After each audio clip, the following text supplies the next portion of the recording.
All right, we are back here. First weekend of March Madness in the books. We are here to break it all down for you here on the podcast this week. Joining today, my co-host for March Madness coverage on the podcast, as has been the case the last few years. Troy Mauriello is back with us. Troy, how are you? I'm doing great, Mike. Fantastic weekend of college hoops. Sat on the couch, drank a few beers, and watched college basketball for the last 4 days. So can't complain. Yeah, I gotta say, it's having the ability to get every game. Something of, if you were people are young enough listening, you don't remember this phenomenon. There were days back in like the 2000s where you were at the mercy of whatever CVS gave you. You wanted the full thing, you had to pay like DirecTV like $80 for the full tournament. Yeah, exactly. And now we got the quad box. You can watch all the games at once if you want. Yeah, it's a different world, but we're better off for it, obviously. And we got some great hoops this weekend to watch, so it was awesome. Yeah, for sure, and a lot of fun stuff happening this weekend here. So obviously, there's a lot to we'll get into here about the Cinderella stuff, about obviously some of the crazy finishes here, the mid-major stuff here. Like, what was your big takeaway from the first weekend? Yeah, I mean, there's a lot of directions you can go. Obviously, you had Nebraska winning its first game and then making it to the Sweet 16. What an awesome game there. You had my team, St. John's, going to their first Sweet 16 since 1999. So, a lot of streaks being broken that I'm sure we're going to get to in a little bit. You again have the lack of Cinderellas, which we'll get to in a second. Is that kind of a larger issue for college sports, or is this kind of a 2-year anomaly? But yeah, once again, kind of the Sweet 16, the second weekend is kind of owned by the power conference teams, which is again, maybe a trend that we all don't necessarily want to see, but hopefully it leads to some really high quality basketball now in the Sweet 16, in the Elite Eight, and beyond, because we have such strong teams, it seems like, at the top of the field this year. Yeah, for sure. And obviously, like this is not like this is the last year we have not had the true Cinderella experience here. We've only had, I think combined nine double-digit seeds win their first round games, and only one team that was double-digit seed get to the Sweet 16 each year. And it was both from Yeah. the SEC with Arkansas last year, Texas this year. So not exactly your, traditional Cinderella here, but like we did get a bit more messiness with the with the lack of chalk here. Obviously, we had a one seed go down this round for the first probably as we've seen first time since Purdue lost to Fairleigh Dickinson. Yeah. You had a couple of threes go down. Like we had a four seed go down. So there was drama to be had. Yeah, for sure. And I mean, we waited until really the end of Sunday to really get the drama with Iowa taking down Florida. Of course, St. John's and the buzzer beater. So like we kind of jam-packed a lot of that drama into the final window on Sunday. After Saturday was a little bit lackluster. We had the great Vandy Nebraska game. But yeah, like you said, we did see some more upsets. We saw High Point take down Wisconsin, which was really cool. I thought that they really look great even in the Arkansas game, hanging around. You had Furman hanging around, you had Siena hanging around with Duke. So just because we didn't get a lot of, major upsets, no 16s or 15s or 14s winning, doesn't mean that the games weren't great. You almost had Santa Clara taking down Kentucky. So just because there weren't any, or there aren't any Cinderellas, does not mean that, these mid-major teams just all, by and large got blown out across the board by the power conference teams. Yeah, let's talk about that Cinderella phenomenon here a bit because obviously, this is, I think, a question we're watching here with the NIL era, with the unlimited player movement here. Underrated fact that a lot of our past Cinderellas have kind of now been brought into the castle, Yeah. sort of with the high majors spots here. Like teams like we're making these big runs, like Wichita State, Creighton, like, Butler, they're now getting absorbed into like bigger Yeah. leagues, which makes it harder for like some of these smaller teams to really make noise. And Mhm. even though you didn't have like the traditional, like, oh, here's the 13 shocking the four, you had, some good mid-major teams win basketball games over the weekend, whether it was St. Louis, whether it was Utah State. High Mhm. Point's a 30-win team with a great NIL budget for a school of their Yeah. size. Like, Mhm. I think we've been getting a little unlucky here, where like we've like you said, we had close calls with Siena, we had a close call with Furman, we had a Yeah. close call with Wright State against Virginia. So like, a couple Mhm. of shots fall in here or there. Like, maybe we're talking a different story. Yeah, and I mean, even look locally, like Hofstra ended up losing to Alabama by I think 20 points, but like that was a game the whole way. Like that was not a total domination by Alabama. The Cinderella, I don't think it's dead. I think that, you know, certainly in this era, it's going to be a lot harder for a team that just doesn't have the talent and the resources that these power conference teams have to go on a run and win, 2 games in a row against power competition or 3 games in a row against power competition. But that's just kind of one of those unintended consequences, I think, of, where college sports are at right now is that no one denies that, these kids deserve to be paid, these kids deserve to get NIL, but the one difference is if you're the Horizon League Player of the Year, the MVC Player of the Year, like the big boys are going to come calling for you, and no one's going to fault you for taking, the 7-figure check from one of them to leave your school, so you're not staying at that school for 3 or 4 years. No one's going to fault them for that, but it is kind of an unintended consequence that you're not seeing a kid hanging around at that MVC school for 4 years and develop into the superstar that's ready to take down Goliath.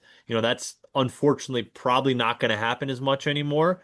Doesn't mean that we can't get upsets. Doesn't mean that we can't still see some runs. I mean, we've seen some runs from, smaller conference teams, even in the NIL era. We've seen that happen. So it's not like it's dead completely. The last 2 years obviously have not been great for that, but it's interesting to kind of see where it's going to go in the future now if this trend continues to where we can definitively say like it's going to be really tough for a team to do that eventually. Yeah, I think the way I put it, I think Cinderella is evolving a little bit. I think we are the days, seeing that mid-major who has a bunch of juniors and Yeah. seniors who play Mhm. together for 3, 4 years.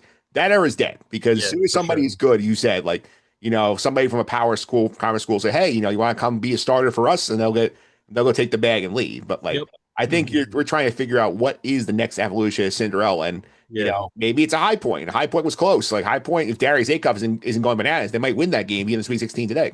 Yeah, exactly. And as crappy as this sounds, maybe we're going to start seeing more Cinderellas like NC State from a couple of years ago. A power conference team with plenty of money, but they make the run and come out of nowhere and make the Final Four. A team like that, is not the traditional Cinderella that they, have an enrollment of 5,000 kids or whatever, but a power conference team that kind of comes out of nowhere, like we're seeing with Texas, like we're seeing with Iowa.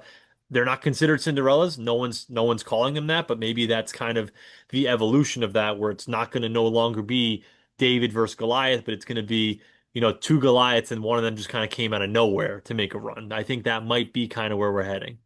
Yeah, I think so too. Let's talk about some other things here in this first weekend here. Obviously, we're kind of on the Cinderella topic, so I'll kind of go with the mid-major stuff. And first of all, very fun to see Miami, Ohio, get Hmm. their moment in the first four against Hmm. SMU. And we can talk about SMU in a second with the BJ Edwards thing, but like, giving this school its moment and watching them get the stage themselves in a national spotlight here. I think even Travis Steele would admit, like, as much as he wanted to be in the main draw, I think like this is great for his cause that his team Sure. basically smokes power four team to everybody saying, oh, they should have been in the field. I don't think it does them any good that's put right in this 6-11 game and lose Tennessee. For sure. Yeah, I think that was almost a better, like you said, almost a better result for Miami of Ohio. The whole nation was watching their one game. They were the only game on that night. And yeah, they looked awesome. They hit a bunch of 3-pointers. They controlled that entire game against SMU. And they lose, obviously, that's one of 4 games going on against Tennessee. But yeah, if they would have just, made it into the field, as an at-large team, not having to play in the first four and got smoked by Tennessee in a 6-11 game, let's say, all of a sudden now you have those people that can say, hey, they didn't deserve to be included, they played a soft schedule or whatever. But the fact that they were able to validate their selection by beating a team and then yeah, the competition steps up a little bit and they can't contend, because Miami of Ohio, they were never going to be a Final Four team, an Elite Eight team. They just, we knew that wasn't going to be the case, but could they validate their inclusion into the field of 68? And I think they did. They proved against SMU that they were one of the best 68 or 64 teams in the country at that point. Didn't work out for them against Tennessee. I don't think anyone expected them to go on this crazy run. Maybe that swayed some people. I mean, I know after the SMU game, I was looking up like, can they make the Sweet 16? Can they make a run? But you know, I don't think anyone expected that, but the fact that they were able to validate their inclusion was, like you said, did wonders for their program. Yeah, for sure. And obviously, I watched a little bit of Miami basketball down the stretch here. So like, I saw them like their ball movement's elite. Like they can all shoot, Mhm. which is great. But you watch them close enough, you can see like this team is not good defensively, and you coming up against like a bigger, stronger like SEC team Mhm. like Tennessee, like that's where the matchup nightmare usually comes with them. It's like you wonder maybe if you go in a different spot in the sixth line, do they have a chance? Maybe, but like that once I saw the draw, I was like, that's not happening. Yeah, exactly. And I mean, listen, credit to them. They have some incredible shot making, Miami of Ohio. We know about their offense, but like you said, when you're playing a real defensive minded team that can, just completely, choke you out offensively, that's where you're going to run into problems. So yeah, it was just a bad matchup for them, of course. But again, very nice that they got their spotlight on national TV, and this is going to be the best, probably the best season that their program ever has. So good that they got to end it at least partially on a high note before bowing out. Yeah, I would agree with that here. Plus, you have the environment in Dayton was electric for that Oh, game. awesome. Obviously, Yeah. like Hmm. obviously there's an hour from their campus, so they're there. You got the swim team coming in there with the speedos, and they get the Yep. great shot of the SMU player missing the free throw when they're down the stairs. Like that was great. Yeah, exactly. Yeah, it was a very feel-good story and a good way for them to end what's a historic season for them.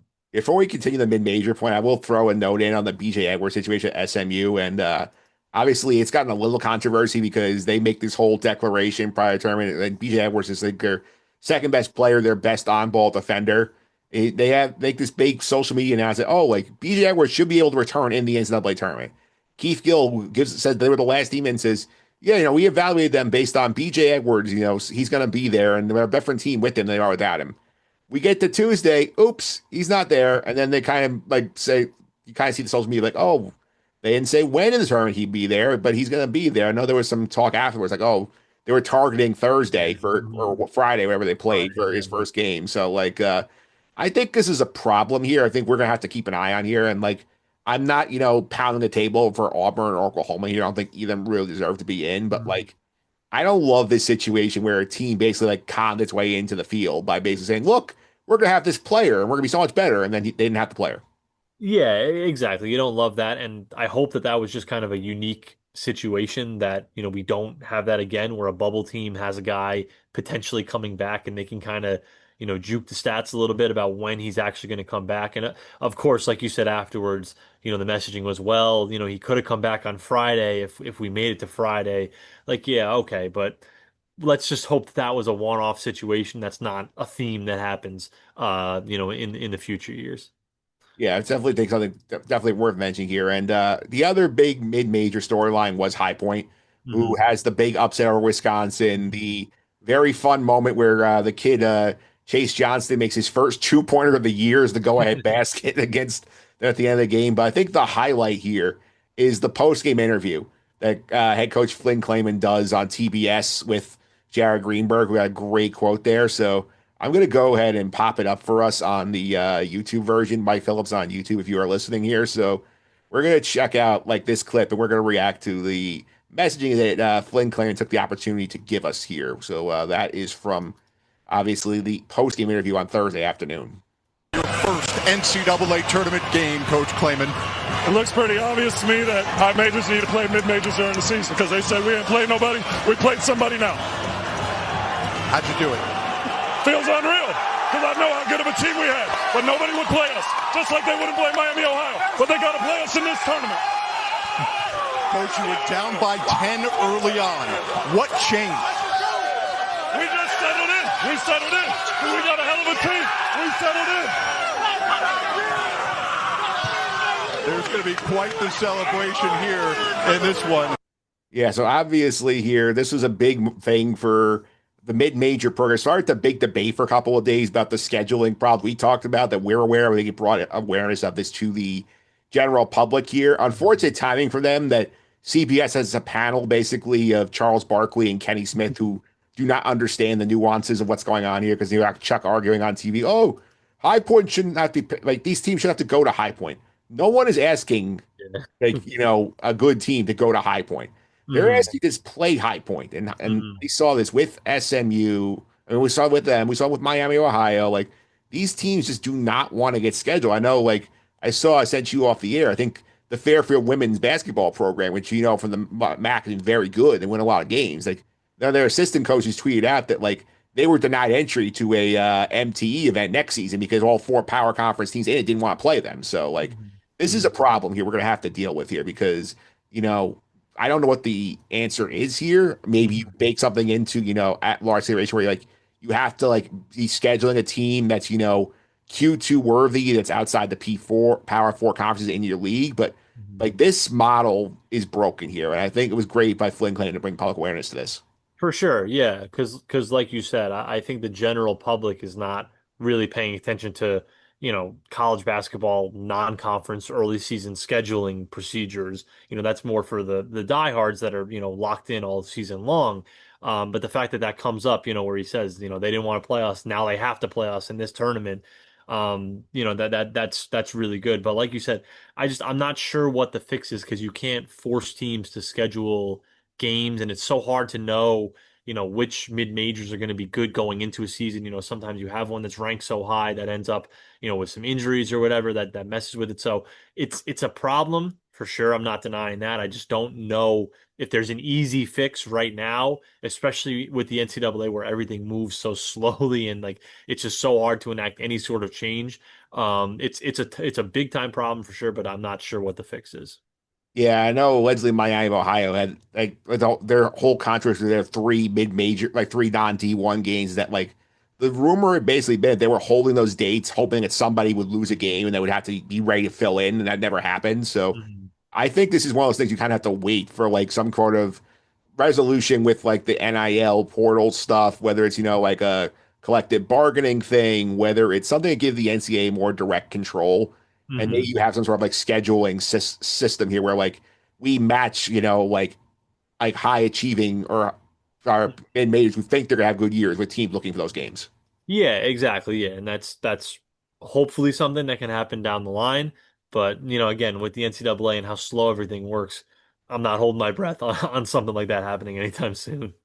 Yeah, I'm not here. There's enough forward here, but good for Flynn to claim a For shot sure. that's out here. So, one other fun thing before we really dive into the nitty gritty of the first weekend here. What was your takeaway from the Dickie v. Charles Barkley broadcast?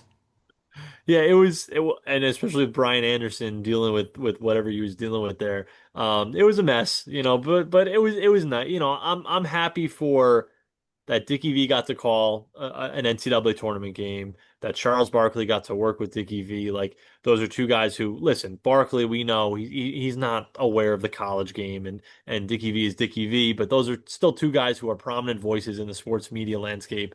I think I saw Barkley today saying how much of an honor it was to work with Dick Vitale on a game. So it was a mess, but I'm happy for those guys that they got to do it. Of course, it got, went completely off the rails, but yeah, again, happy for those guys that they got to do that, albeit in a first four game, but they got to call an NCAA tournament game. Well, the first 4 game was the right spot to do this here. I For think sure. Yeah, if you you're can't do that in a main. Yeah, and also Dickie V is not like his voice is not up to doing 4 games a day, which you usually for do sure.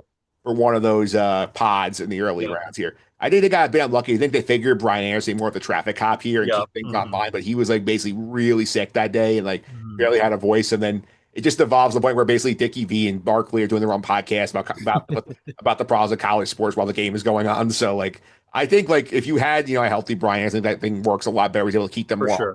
on point. Anytime you have Dickie V being the one that's like, hold on, there's a game going on here. Let's focus on the game. Like, that the broadcast has gone a little sideways for sure. But like you said, if they had kind of a third voice in there to do the play-by-play and to kind of moderate things, it probably would have gone a lot better. But again, good for those guys that they get to call a tournament game. All right, let's get into some of the like wild finishes we got here this weekend, including like we didn't have a ton of classic Mark Manage finishes last year. Obviously, you had the Derek Queen shot against for Maryland, so that was one. We had, I think, four, I think, classic endings here. So I think not even counting the high point one where Chase Johnson we talked about earlier Yeah. here. Nebraska Vanderbilt, like that game, so wild when you get the back and forth at the end. The shot that Tyler Tanner takes halfway down bounces out like that is just like so like dramatic March Madness, like the stuff we love.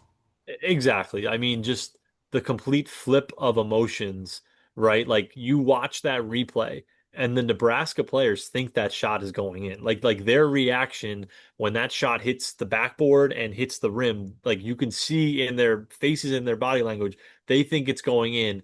To go from that to the complete elation of it bouncing out, you see Tanner who took the shot is kind of backing up because he knows it feels good off his hands. He thinks it's going in, and then he goes from that elation to just complete nothing. It is everything that we love about March Madness, and in some cases hate if you're a Vanderbilt fan. And then you tie it in with, Vanderbilt. It's been forever since they've made a second weekend. Nebraska's never made a second weekend. All the stakes in this one game, and the game is, just basically a Nebraska home game, just like a quintessential March Madness environment, and I loved it. I felt bad for Vanderbilt, but love it and happy for Nebraska. Yeah, not even Nebraska not even getting a Sweet 16. They hadn't won a game in the Yeah, tournament before Thursday, yeah. which is Mhm. nuts to think about here with that situation. I think very fun environment that you brought, and I'm glad you shout out the home court there. Like, Yeah. I Mhm. think the two most electric environments in the first round were Dayton for Miami of Ohio and Yeah. Nebraska in Oklahoma City. Like those were electric environments. For sure, yeah, I don't love those in the first two rounds. Sometimes it's unavoidable, but in Nebraska's case, you had to respect it. I mean, those fans, that was not like a short drive. I think it was like a 4 or 5 hour drive for them still to get to Oklahoma City. And I think Vanderbilt was only a few hours further. So like the fact that they took over that arena, and it's not like it was like a total, hour away or something like that. Credit to those fans. Yeah, those fans, they felt to me like Indiana football fans in the playoff this year, just how like they were just invading the building. Exactly, and it's like we don't know if we're ever going to see this again. We got to take advantage of it. Yeah, go to Santa Clara, Kentucky. We got to do this one as well here. The Friday game, I was actually on Game Day Garage with Ian Sachs, like when this game was happening, this crazy finish here. Like, this was nuts in terms of, obviously you get the big shot from Santa Clara to give them the lead, 2.7 to go. You see poor Herbst trying to get a timeout, and Yeah. Hmm. he doesn't get the official attention quick enough here. Kentucky, Otega Owe banks the shot in from like half three quarter court, from like just over half court, Yeah. and they go to overtime. The momentum basically flips entirely Kentucky's way after that game. That was like you feel for Santa Clara because they had that game. For sure. Yeah, they did. And, not getting that timeout too, you wonder. I mean, listen, the kid hit a half court shot. You tip your cap and move on, but you wonder if they were given that timeout, are things differently, or, if they could set a defense. Again, it's not like Kentucky hit, an uncontested three-pointer, from normal range to win, to tie the game. Like that was a half court shot. But still, if you're Santa Clara, you're just thinking, what if, man, we were so close, and again, that, elation to just nothing, just, what we love March Madness for. Yeah, definitely a crazy moment there. Like I was sitting there watching in the real time. Like obviously you talk about the timeout situation here. Like this is one of those things. Like, and I know John Ruthy's always about the theory. Oh, you always foul up three, and Mhm. this is a spot where like you definitely wanted to foul up three. And there was also a little controversy there because I think maybe the clock operator got fooled and thinking they were going to get a timeout because Yeah, you look at the slow mo close up. Like the clock doesn't start till Owe gets the ball on the ground, and like yeah, when the shot's going off with point 0.3 on the clock, that's a problem. exactly, yeah, and yeah, I mean, definitely a lot to analyze about that game, but when you're Santa Clara, man, like you just keep replaying that over and over in your head, and you're just thinking like, what if this happened? What if this happened? What if we got the timeout? What if they started the clock differently? And it's just, over and over again. As someone who's been on the wrong end of those quite a few times, like, it's something that you just keep on thinking about for sure. Yeah, another big. Then I gotta go to your game here. St. John's in Kansas. St. John's back in the Sweet 16 for the first time since 1999. So crazy long time there.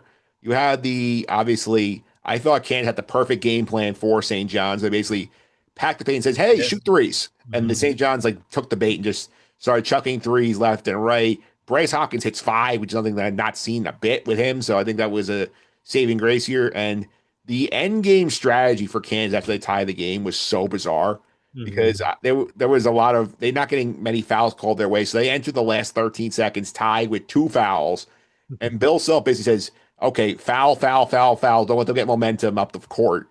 They end up ending up with a situation where get the ball about 4 seconds to go. Dylan Darling somehow gets a clear path to the basket with no rim protection when they're down only two. Like I don't know what happened there, but like that was a very strange ending of that basketball game. Yeah, and like you said, the Kansas game plan was great. It was not a well played game on either side offensively. I actually thought both defenses were awesome in this game. That's not to say there weren't a lot of open shots missed. St. John's made a bunch of threes. You mentioned Bryce Hopkins. They also missed a bunch of wide open threes as well. Like the volume that they took him at though was just so high that they were going to make it quite a few. And Kansas really did not play well offensively until the final maybe 4 or 5 minutes of that game. So it wasn't really a well played game. As a St. John's fan, we'll take it. We could care less. We're on to the Sweet 16. It doesn't matter how you do it. You did it. In terms of the fouling at the end there, what I didn't understand is like St. John's half court offense was so shaky in that entire game. And like even towards the end, like their half court offense was not flowing whatsoever. If I'm Kansas, like roll the ball out there, maybe foul once, of course, let some time come off the clock, but like to play that game to where St. John's almost isn't in a half court situation anymore because there's so little time left. It's just like get the ball and go. And that's exactly what they did. Dylan Darling got the ball and he went to the basket and he scored it. Like make them try to run a play in the half court. Try to make Zuby Ejiofor hit a tough shot with a guy all over him, in the paint, or make one of their 3-point shooters. Dare Bryce Hopkins to make another one, or Ozio Sellers to make another one. Like to me, force St. John's to beat you in the half court. They almost like turn that into just a total like end of game, like go to the basket play when they really didn't need to. And I think if that game goes to overtime, Kansas probably wins it with all the momentum. I just like as a St. John's fan, once Peterson ties that game up, I was like, we're going to overtime because we're not scoring here. And then all of a sudden, when they foul a bunch of times and there's so little time left, like there's no time to think about it and run a play or to set up a play or to get the ball inside. Like it just go, go, go. And it ended up working in St. John's favor. Yeah, for sure. I said a couple of things here. Like I think like on social media, I made the commentary. Like number one, like if you're fouling that many times, you need to either be trying to trap every time they get the ball in, or you're going for steals. There was a lot of slap fouls, Yeah. just grab the Mhm. guy. Like Mhm. that does. There's no point in doing that because all you're doing is giving St. John's free looks at your inbound defense, which is a problem when you're trying to run a situation. And have you seen? Have you? I'm sure you watched the final play a bunch of times as a St. John's fan. So Of course. let me point out something. I did notice this on a replay when I switched to Tennessee afterwards, and I put this on the screen. This is with 2 seconds left here. Let's take a look. Let's diagram this play. We'll put it on the YouTube version here. As you see here, this is Dylan Darling with the ball. Where is the rim protection on this play? Exactly. Yeah. Uh-huh. They're all spread out. And I mean, And you you got know, three guys not looking at the ball of the five exactly. Kansas guys. Exactly. Darren Peterson's catching a lot today, for his role in that as well. But yeah, I mean, St. John, like they kind of played right into St. John's hands, right? St. John's wanted to spread them out at that point. That was the play that ended up being called, was they called it power. Dylan Darling gets the ball and goes spread out, let Darling go one-on-one to the basket, and Kansas kind of let them, let it fall right into their hands, really. Yeah, it's like somebody needs to be down here in the paint. At Exactly. least it's a challenge here. And why are we worried about Zuby shooting a three here? Exactly. Like if you're Kansas, like leave Zuby open. If Zuby hits a three to beat you, a buzzer beater to beat you, like you live Godspeed. with Yeah, that. yeah. You say Like Godspeed. Godspeed. Tip your cap. Move on. exactly. Like yeah, like you're guarding Zuby Edge for at when he's 5 feet behind the 3-point line. Like I don't get their defense whatsoever. As a St. John's fan, I loved it, but yeah, very very curious ending for Kansas. It was not Bill Self's finest hour in that last No, 13 absolutely seconds. All no. right. And obviously, the crazy ending here, well, the last crazy ending I want to talk about here, Iowa, Florida last night, which is sort of the turning point of the tournament here, where you have Iowa, they build a 12-point lead in the second half. They slow the ball to a rock and basically just limit possessions here. Florida comes back late. Crazy sequence at the end where you basically have this play drawn where it's like, oh, it's going to be Bennett Sturs because Bennett Sturs is the Iowa offense, and like Mhm. he's going to go coast to coast try and win this year. And Mhm. then they draw up this look to swarm the defense to Sturs, kick out to Fulgaris, who is wide open, comes off Yeah. the bench, hits a three to put them up. And then you see Florida go down the other end, can't get a shot off. Like that, the balls to call that like deserves a second weekend spot. Yeah, and the kid to take the shot as well. It's just it's a fantastic moment. And when you talk about Fulgaris as well, I believe his father died when he was young. He comes over to the States at age 16, I think. That was, I believe, the first game that his mother was watching him in person this season, or in a couple of years, I think it was. So like just the quintessential March Madness moment for that kid. His post-game interview was fantastic. How can you not root for someone like that? He hits the shot literally right in front of his mom. You just absolutely love it. Again, a great moment for March Madness. Like you said, Iowa had the big lead in that game. They kind of sat on the ball. Once Florida kind of made their run to tie it up and to kind of get over the hump, you kind of felt like it was over. Like Florida was just going to coast, not coast, but was going to hang on at that point. Just a total flip of momentum. And then Florida to not even get a shot off at the end. First of all, also, Florida not having any timeouts. We need to go to the monitor though, to review the clock to put what, 0.2 seconds back Yeah. on the clock, giving them a free timeout essentially, which who knows, maybe that ended up costing them because who knows if, Florida is just going like we said, like we saw St. John's do, maybe they get a basket there and that game goes to overtime. But the fact that they don't even get a shot off after getting the free timeout, just a really, really bad ending for them. And what a way to just, lose your potential, championship repeat in the second round in a game against the 9 seed. Just very, very tough for Florida to not even get a shot off there at the end. Yeah, and a crazy stat I saw from Kevin Sweeney, Sports Illustrated, friend of the podcast, pointed out here. Since 2016, Villanova, like only one reigning champ has gotten out the first weekend of March Madness. That was UConn the year they repeated. Everybody else has gone out before the end of the round 32. Yeah, and that just speaks to, maybe the new era of college basketball that they're in, that like these dynasties are really, really, really hard. It's hard to win one of these, let alone to get far in a second one. Yeah. All right, let's talk about some other big picture storylines here. The NBA prospects. This was, I think, one of the big selling points for the casual fans. Like, look, you have all these great NBA players in the tournament, and you got, I think, a mixed bag of performances here. Obviously, the Bance is brilliant in his one game. Like, he does everything he can to beat Texas. He just didn't have enough help to do it. Acuff, we talked about before, who basically carries Arkansas through the first weekend, get you there. Mhm. Peterson, a mixed bag for Yep. Kansas. Cam Boozer is Cam Boozer, where like he did nothing that's really gonna change your opinion on him if Yeah. you watched him at all here. Like, what was any big takeaways from the draft prospects you saw this weekend? No, I think you hit the nail on the head with the top four there, right? Like Acuff is fantastic, and I think he is just, in my opinion, I don't follow draft boards and all that stuff, but he should be shooting up the draft boards with how he's been playing recently in the SEC tournament, averaging 30 a game, and then he comes into the big stage now and averages 30 a game in March Madness. Obviously, not the highest level of competition for his first two games, but still two fantastic performances. And without him, they definitely are not in the Sweet 16 right now. They would have lost that game to High Point if he didn't play the way that he did. Boozer, like you said, was Boozer. Kind of almost two quiet games for him for his standards, that he didn't do anything spectacular. Debansta, like you said, played great, just didn't have any help. You wonder if he would have had Richie Saunders with him. Maybe BYU makes a run, but that was kind of the bummer for BYU season, was like they had such a great season. Saunders goes out there, they fall off a cliff, and you kind of knew that they weren't going to be making any sort of a run in March. So that was a shame for him. And Peterson, like you said, kind of a mixed bag. He had some fantastic moments, opened up the game against St. John's with a couple of threes, had a really good game against Cal Baptist. Took him a bunch of shots to get there, but he was really their main offense in that game against Cal Baptist. But kind of disappears at the end of that game when Kansas is kind of choking away that lead, doesn't take a shot in the final couple of minutes. We talked about the final defensive possession against St. John's. Not that that was totally his fault, but he's kind of caught sleeping there at the end. So it ends what's kind of an uneven 1 year for him at Kansas, right? With all the starts and the stops, with the injuries, with is he actually hurt or is he just not wanting to play? Who knows? So like this tournament almost kind of mirrored his season in a way. With the wow, he's an incredible talent. He's one of the better college players that we've seen, one of the better freshmen that we've seen, but like the availability, and there's always kind of that like what there's always that small question of like what was going on here with him that is gonna follow him in the draft process for sure. Yeah, I think the big one to watch here is how far Darius Acuff can raise his stock here. Yeah, Like, I feel like there is a chance here. Like, I mean, I think the Bance is locked solid number one. I don't think that's changing at this point. Mhm.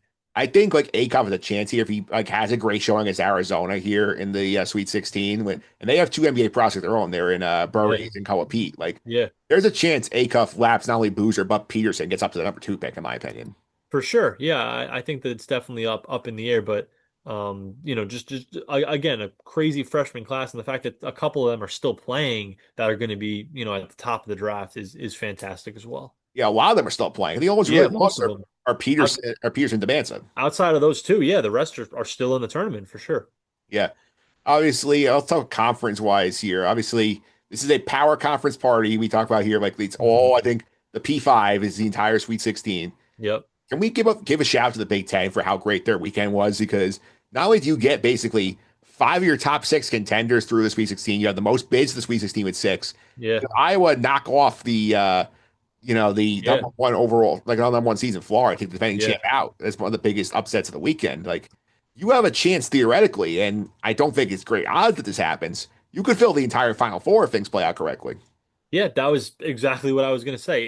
It's not likely, but I mean, they've got three out of the four teams in the South. Like if Illinois is able to upset Houston, you're automatically sending a team out of the South. You've got, Michigan State in the East, which is going to play basically a toss-up game against UConn, and then we'll see what they do either against Duke or St. John's. Like, yeah, there is a chance, they right now are the only conference with a chance to send everyone to the final or to take over the Final Four. And for a conference that for so long, I think, fair or unfair, has kind of been underperforming in this tournament to show out the way that they have and to kind of validate themselves as what they think is the best conference in America. Maybe not, because if you look at the Big Ten, like a lot of these teams aren't outside of Michigan bona fide national title contenders, I don't think. But to show the depth of this league that you sent six to the Sweet 16, pretty impressive for them, man. And like I said, for a conference that has been struggling in March for so many years now, we know how long it's been since they've had a champion. Like maybe these teams don't win, but if, they get Michigan and one other to the Final Four, like that's a real achievement for the Big Ten when otherwise in March it's been, really nothing for them for quite some time. Yeah, I think like Michigan, I think is the only real like I think I there's agree. a tier of three or four like legit title contenders. Yeah. I think like five of their 16s though I think are legit. We can get to the Final Four. For sure. Yeah, I would say what all of them outside of Iowa, I think have a legitimate chance. I mean, and again, like when you're in a situation like this, you're in a 14 pod. You need to win two games to get to the Final Four. For a team like Iowa, they just beat Florida. They just beat their toughest competition in that bracket. So who knows, whether or not they can make it. But they've already beat the toughest team that they had to play. Yeah. Go to the other end here as well. The other big conference around to me, the ACC had another bad tournament, and they Yeah, took a step in the right direction. They did get eight teams in, which is an improvement because the last couple of years we had, I think, combined nine teams of the previous two tournaments. So getting yeah, eight in is a step hmm forward. But not only do they only get Duke through, and Duke looked shaky as hell in the first two yeah, games. So about the entire Siena game, about three quarters of the TCU game, you hmm have a couple of very big upsets with Carolina blowing the 19-point lead against VCU. You have Virginia, the 30-win team, going out to Tennessee. yeah. Like this is not. They had two first four teams lose in the first four games. Like not a good weekend for the ACC. No, for sure. And like you said, better in terms of the amount of bids that they get. And the league definitely seemed like it was better top to bottom this year than it was certainly last year. But yeah, it's still when you end up with only Duke when Duke is your only representative in the Sweet 16, the Big East got three teams in and they sent two to the Sweet 16 outside of your eight, then you sent one. For a second straight year, though, it looks like Duke is just going to be the flag bearer in this conference that everyone else is kind of on the back of. A lot of disappointing results. Louisville was kind of shaky going into the tournament, so I don't know how much you can call them a disappointment. Their season as a whole, I think, is more of a disappointment. But like North Carolina had the Caleb Wilson injury, but still blows a big lead to VCU. Clemson coming up short. Miami had a good showing, of course, but like a lot of teams in the ACC kind of, just didn't show up in March. And like you said, their number one seed Duke didn't look all that great either. So yeah, a second straight year where there's a lot of questions about the ACC, and you wonder like, is this the future of this conference where it's just going to be Duke making the runs every year, and like, yeah, they get a couple other teams in, but no one really makes any noise besides them. Yeah, and obviously I think you give Louisville a slight pass. They have Cal Brown either For game. sure. Yeah. I think it's a problem here. And Miami played well against Purdue most of the way and just kind of Yeah. fell short at the end. But like some of these teams, like, oof, boy. I mean, like Clemson and Iowa was a rock Clemson. fight, and Clemson looked like lost most of that game. Yeah. hmm Yeah. Yeah. Let's say sum up here. Winners and losers of the first weekend. Go positive here. Who are give me like three big winners we haven't kind of talked about already. Yeah, for sure. Oh, that we haven't talked about already. Okay. I will do. Let me do I'll say Tennessee, making a nice run there to the taking down Virginia, kind of team that had an up and down year. Certainly wasn't, on the national radar to be making a run to the Sweet 16. So they got to be proud of themselves. Alabama as well, team that had all this controversy going into the tournament, and they just kind of cruised to the Sweet 16. Obviously, that Hofstra game, like we mentioned, was kind of closer than the final score indicated, but then they just blast Texas A&M in the second round. And I'll pick a team that did not make the Sweet 16, and I'll say St. Louis as well. I thought that they, with that domination of Georgia, was just like it was such a blowout in that game that kind of, again, like Miami of Ohio, kind of validates like their inclusion into the field. We knew that they were getting in; they were a 9 seed, but like validates their season for sure that they were able to just totally blow out an SEC team. And yeah, the final score against Michigan was a little bit deceiving. They were in that game against Michigan for 25, 30 minutes before Michigan just overpowered them. So really good showing for them. So those would be my winners. Yeah, I'll throw a couple more out we have not mentioned yet here. Houston looked great. Their two games, Yeah. like, they Yeah. were phenomenal. Obviously, not the best competition as a 15 seed, and Hmm. a Texas A&M team was a very bad matchup for them Hmm. to play the Cougars. So Hmm. great job there. Michigan, for all our like worrying about them, like they had no problems this first week Yeah. against either of those teams. And that St. Louis game, when you're sitting here when CBS puts it as the lead game on Saturday, oh, this could be fun. And then it's like Yeah. a 15-point game before you can blink. Like Yeah. that's number two. And number three, I'll throw Michigan State in there here because like they're a team nobody's talking about here. In underrated development, Michigan State was hitting threes. They hit like 40% of their threes in the first two games. And if that continues, that was my one criticism about Michigan State. Like, I don't think they hit enough outside shots to win this tournament. If Hmm. they're hitting outside shots, they're very live to get out of that region. For sure. Yeah. Yeah. They're one of those teams, right? That like if they're hitting shots, they can go to the Final Four. They can go to the national title game. Yeah. All right, let's go the other way. Three losers here, and I'll kick this one off here. I will obviously also forgot I'll mention Texas, so you didn't give them enough shout here for being Yeah. going Hmm. first four to the Sweet 16. So only the 16 to do that since we've had the first four of the round. So good shout for them. For sure. The losers here, I'll kick this one off. Give you three we have not covered yet. I think obviously St. Mary's obviously could not hit a shot in this Hmm. tournament and like lose to Texas A&M. Now their coach has gone to Arizona State. Randy Yeah. Bennett probably moves up. Like they're gonna have a rough go if here. That's now the WC's gonna be weaker with Gonzaga leaving it. That's Hmm. one. Gonzaga, I'll also throw in Yeah. here as well. Like underachieving tournament here. I know they had injuries like with Braden Huff. That was a problem, but like they should beat that Texas team. They're better than Hmm. that Texas team. For That's sure. thing number two. And number three, I'll just single out Virginia for the fact here that like this is a Virginia team that won 30 games in the regular Yeah. season. Hmm. And Tennessee, with Nate Almond hobbled, basically just pulls away from it at the end of the game. Like that's not a good look. Exactly. And for a Virginia team that there were some questions, I think the validity of their record, the fact that they didn't beat Duke, they beat up on, some of the other ACC tournament teams, but I think some people were kind of questioning, maybe not their seed, but like the fact that they, had such a gaudy record, and then you kind of see them lose, to an okay Tennessee team, like definitely, adds to those questions. Um, I'll add one more loser, just one for you. Yeah. Villanova.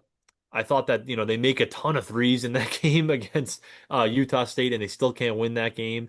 You have Kevin Willard saying he wants to fire his staff during the game. Like, that's one for me.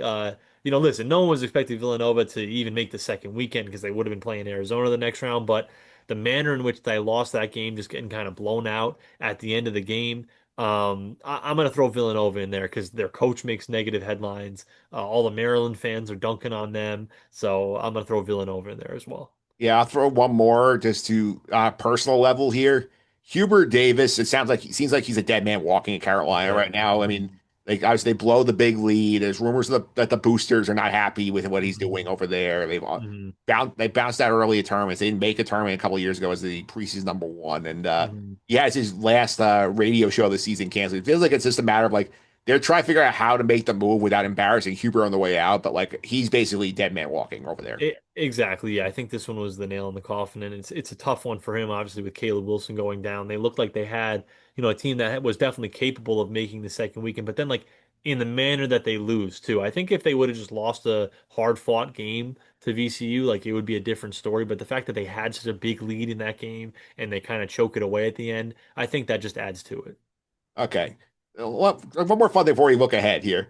I think like more than ever, I think like this weekend was great for the one shiny moment. I feel there were so many clips and moments you could put in that video here. So let's have a little fun. Like let's like go a couple rounds here. Let's throw some things out you think are going to be locks of the video. So I'll go first here. I think for sure we are getting the Miami Ohio Speedo swim team like in the video. For sure. That's an easy one. I'll say the some sort of a shot of like Vandy, like they're them all collapsing together, Yeah. players crying afterwards. That's an easy one as well. That's the easy one. Dick Vitale will be in the video because it's the only chance you ever get Dick Vitale in the video. Like he will be in there in some capacity. So true. They'll definitely have him in there. I'll throw out there. This is a bit of a long shot, but I think it's got a chance. The jacked Florida fan in the crowd after the first round. I don't know if they'll go down that route, but I could see that one happening as well. Yeah, like we're also going for some of the non-obvious things because like we Yeah, know that Dylan Darling will be in there. exactly. We Uh-huh. know that Owe will be in there. hmm So I'm trying to think of like what else, like Chase Johnson's going to be in there. Like I'm trying to think of who else like what are my other favorite March Madness moments here that I think are going to get popped in. My last one, I think like I think the Flynn Clayman interview like makes an appearance. Yeah, I could definitely see that. Yeah, like that I mean it's such a soundbite at the end of that interview. You know, they had to play us here. Like I could definitely see that. All right. So any last shouts before we move on to the second weekend? No, let's move on. I'm gonna plug in my laptop real quick while you set this up. All right, so we'll go Sweet 16 here. Obviously, we're going to take a quick look at each region here. So I'll start out here. I'm not going to put the visual on the screen, but we'll just mention here. We'll go like Thursday, Friday first. So we'll start on Thursday. We have obviously the South region, which is the Houston Invitational, like in Houston with three Big Ten teams. We have Iowa, Nebraska, which is a very, very fun game as Iowa, like these teams hate each other. hmm Iowa stormed the court like when they upset Nebraska earlier this season. They split their regular season series. They're playing here. Illinois, Houston, though, I feel like whoever gets out of that game is going to represent the South in the NCAA tournament. For sure. Yeah, those two teams, Illinois and Houston, like you mentioned, have to just, be feeling like this is our chance to go to the Final Four, or in Houston's case, to go back to the Final Four. Like you mentioned, Iowa, Nebraska, that's going to be a really, really fun environment. I'm so curious to see like how many Nebraska fans are able to invade Houston for that game. Because if they were willing to drive or travel however far it was to Oklahoma City, I would assume that, for the next round, for a chance to go to the Final Four, they're going to travel to Houston as well. So I'm very, very interested. We know about Houston having basically a de facto home game against Illinois. I like Houston in that game, of course. But yeah, I think that Illinois and Houston game is going to be the winner of that game ends up going to the Final Four. But what theater that Iowa and Nebraska game, because it's not often you get such a rivalry game in the second weekend of the NCAA tournament. So very, very much looking forward to that. Excited to see this region play out here. I have Illinois coming out of that region, so I will stick by that as my pick. I Okay. think they're the one team in that region who can beat Houston in de facto home games. They have so much firepower. Keaton Wagler and the Balkan gang and like all of Mhm. those guys. I think it's a lot Yeah, of fun here. And this just shows you how fun this tournament is. That one of Iowa or Nebraska is going to be playing for a trip to the Final Four on Sunday. That's going to be cool. exactly. Imagine saying that at the start of the year that one of those two teams is going to be in the Elite Eight. You would never would have been able to predict it. All right, let's go now to the other region playing on Thursday here. That's the West region. Mhm. Texas, Purdue is the early game there. Arkansas, Arizona, the highlight of the region here because I think this is if you're the NBA draft guy, you're tuning into this game because you got Acuff against Braden Burries and Koa Pete, and the challenge here. Arkansas has Acuff. They have some supporting guys here, but Arizona is so deep, and like Acuff's got to do a lot to get them out of that game. Exactly, and just a minor thing. I wish that those games were flipped because I wonder like the audience is going to be more on the Texas Purdue game. Of course, that game not starting until the Arizona game not starting until probably 10 o'clock Eastern time on CBS kind of stinks. I wish that one would have been the primetime one, but that's just a minor thing because the college basketball fans are going to be staying up to watch that game. But yeah, it's Acuff against this Arkansas or this Arizona team that is so deep and has so many guys and such a great defensive team. Like I wonder if he's going to be able to carry them. Like is someone else going to step up for them? Because like I said before, like if he doesn't have that game against High Point, they probably lose. So like they need to be much better surrounding him to have a chance against Arizona. Texas and Purdue, we'll see. Purdue again on that doorstep of a Final Four. I think that they should get by, and then we'll see. I could see Arkansas pulling the upset over Arizona, but I definitely would not bet that. Yeah, I have Arizona coming out of this region. How about you?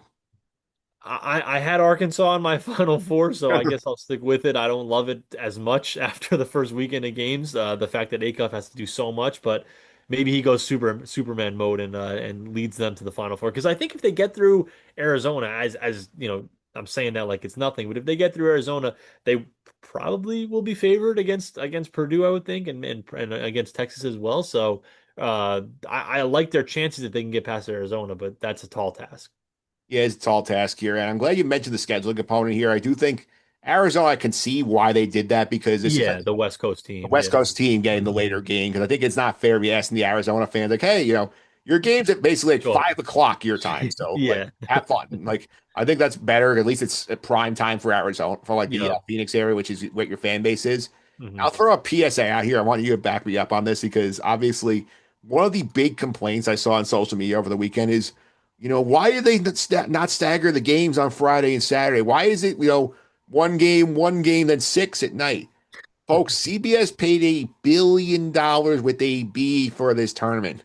They paid for exclusive windows between 12 o'clock and 6 o'clock on Saturday, like and Sunday, because they wanted Yep. to be able to sell those ads and Yep. recoup some of their money. You're not going to do that. You're splitting your audience between games on other networks here. This is happening every year. Stop bitching about it. Get over it and accept the fact, that you're going to have, the big brands are playing by themselves on the weekend, and those games may not be great in the standalone windows, but you know what? You still have the opportunity to channel flip later. Exactly. Look at the brands. Like, if you want to know why there's only one game being played, look at the teams that are in it. Michigan, Duke, Kansas, Kentucky, St. John. Like, these are all huge brands of college basketball that are playing in these games. There's a reason for it because, like you said, they want the exclusive window. They don't want to split their audience. Really not that much to understand. And I feel like we do this every year. It's a thing every single year. Why is there only one game for 6 hours and then they stagger all the games? Like every single year we do this, and it's not that hard to figure out. It really is a dead. Like I just wanted to throw that out there in terms of like especially like there was a lot of bitching from the UConn fans like why is the Philly pod starting so late? I'm like the answer is very easy, guys. CBS wanted Kentucky was never going to not take Hmm. Kansas and St. John's the 5:15 window. I mean, Hmm. San Diego pod starts there. The other window is basically do we want Kentucky or we want UConn? And Hmm. they are always going to take Kentucky for the brand value. Exactly. And not to mention the Yukon pod ended so late on a Friday night. I wonder if that was as well to make one of those teams turn around and then have to play an early game on Sunday. Like I'm sure they didn't want to do that either. I think it was definitely more. I think it was more though. Like we No, want it was Kentucky. for sure. Yeah. Yeah. And I said that as soon as Kentucky won that game, like, yeah, Kentucky's going on Sunday afternoon. Like, it's a matter of when. And like, Hmm. I don't think, part of this also was the fact that the UCLA UCF final, like minute took like 35 minutes of real time. Yeah, yeah, that didn't help the Yukon start time. All right. So, we'll do the Midwest region quickly because I think I think this is probably the most boring region of the four. Yeah, I You agree. have, Michigan, Alabama. Alabama wins 2 games out of 8 in Holloway. I think they're Mhm. overmatched against Michigan here. And you have this Tennessee Iowa State game. The key to this one, I think, is the availability of the injured Yeah. stars, where Ammon's playing, but he's hobbled. Joshua Jefferson did not play against Kentucky. They still won without him, but I think they need him to get by Tennessee. I think it doesn't really matter to me, though. I feel like Michigan is getting out of this pod regardless.